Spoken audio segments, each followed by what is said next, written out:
Hey there. In today's business world, things are moving so fast that the old playbooks just don't work anymore. So we've dug into the latest thinking from Harvard Business Review to bring you 6 essential strategies that are really defining how companies win today. But to see how to get ahead, we first have to understand the challenge we're all facing. This image pretty much captures how it feels for a lot of leaders right now. You're on this incredibly complex, confusing escalator of constant change. It feels like you're always moving, right? But are you actually getting anywhere meaningful? The real question is, how do we get off this wild ride and start making some real steady progress? So, here's what we're going to cover. We're going to look at 6 huge ideas. First, how to escape that endless cycle of transformation. Then, navigating what happens when a founder steps back. We'll get into how to experiment with Gen AI the right way, how to win those high-stakes negotiations, what it means to build an organization around projects, and finally, how to market at the speed of culture itself. Let's jump right in. First up, let's talk about what I call the transformation treadmill. This is for any organization out there that feels like it's just lurching from one massive, exhausting restructuring to the next, and never really finding solid ground. This headline from The Onion just says it all, doesn't it? It's satire, of course, but man, for a lot of leaders, it probably hits a little too close to home. It perfectly captures this painful cycle of chronic transformation, where the brilliant solution to last year's failed plan is, you guessed it, another giant plan. So how do you actually break this cycle? Well, it's not about bigger, bolder plans. It's about learning to act more like a healthy ecosystem that adapts. This means mastering 4 key things. First, you've got to manage the entire business as one interconnected system. Second, get really good at picking up on those faint signals of change before they become a full-blown crisis. Third, build agility so you can solve problems while they're small.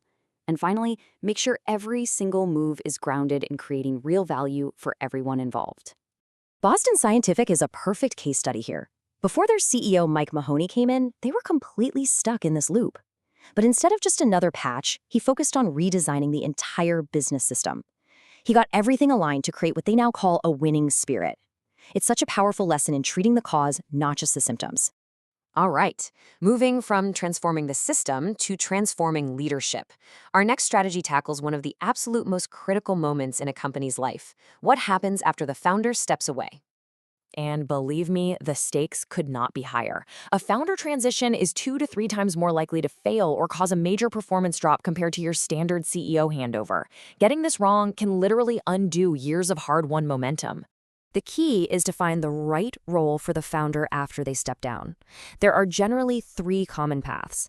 They can stick around as a strategic advisor, take on a non-executive director role on the board, or just make a clean break. There's no single right answer. The goal is to pick the model that best uses the founder's unique gifts and fits where the company needs to go next. Okay, let's get into the topic that is on everyone's mind, generative AI. The real challenge isn't if you should adopt it, it's how. And the secret isn't just about buying cool new tech. It's about learning how to experiment like a pro. And this is the absolute crucial point. We need to start thinking like scientists. This means running real organizational experiments, with a treatment group using the new AI and a control group doing things the old way. It's about asking much deeper questions, not just, hey, does this AI tool work? But how does it work? Who does it help the most? And under what specific conditions does it really shine? Now, to do this well, companies have to build some new muscles. It all starts with a genuine learning mindset, not a let's roll it out and pray approach. It means building deep partnerships with customers, suppliers, even academics. It's all about focusing on testable hypotheses to turn all that uncertainty around AI into a real, durable, strategic advantage. So just like we need a new system for AI, we also need a new one for the art of the deal. I mean, why do so many big company negotiations just fizzle out or fail to create real value? So often, it's not the people at the table. It's the invisible traps built right into the organization itself. And there are 2 main culprits to watch out for. First is the agency problem. That's where the negotiator's personal incentives, like a sales commission, don't quite line up with what's best for the company as a whole. And second, there's the alignment problem. This is when internal teams force the negotiator into a rigid, pre-approved box before they even walk into the room. The solution here is a pretty fundamental shift in thinking. You need to change the negotiator's job. They're no longer an agent defending a fixed position. They're a problem solver whose task is to explore creative options. And here's the key. You give them the power to explore, but not the authority to commit. This frees them up to discover the best possible deal, which they can then bring back for the final green light. Let's keep moving to our fifth strategy, which really suggests a radical redesign of the modern company. For so long, we thought of projects as this extra stuff you do on top of your real job. Well, today, for more and more companies, projects are the real job. This chart shows the evolution perfectly. On the left, you've got the old operations-driven model, all about control. Then, in the middle, you have Agile, which brought speed and flexibility, but mostly just to tech teams. And now, on the right, you see the next big leap, the project-driven organization.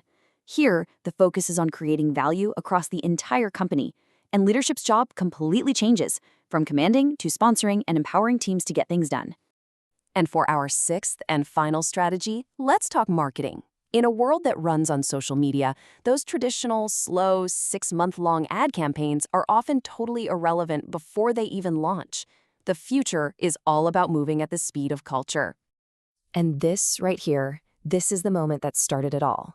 The Super Bowl blackout in 2013. The lights go out, everyone's just waiting around. But Oreo's team was ready to go, and they tweeted this simple, absolutely brilliant ad. It was made in minutes, and it ended up generating millions of dollars in free press. This is what we call fast advertising.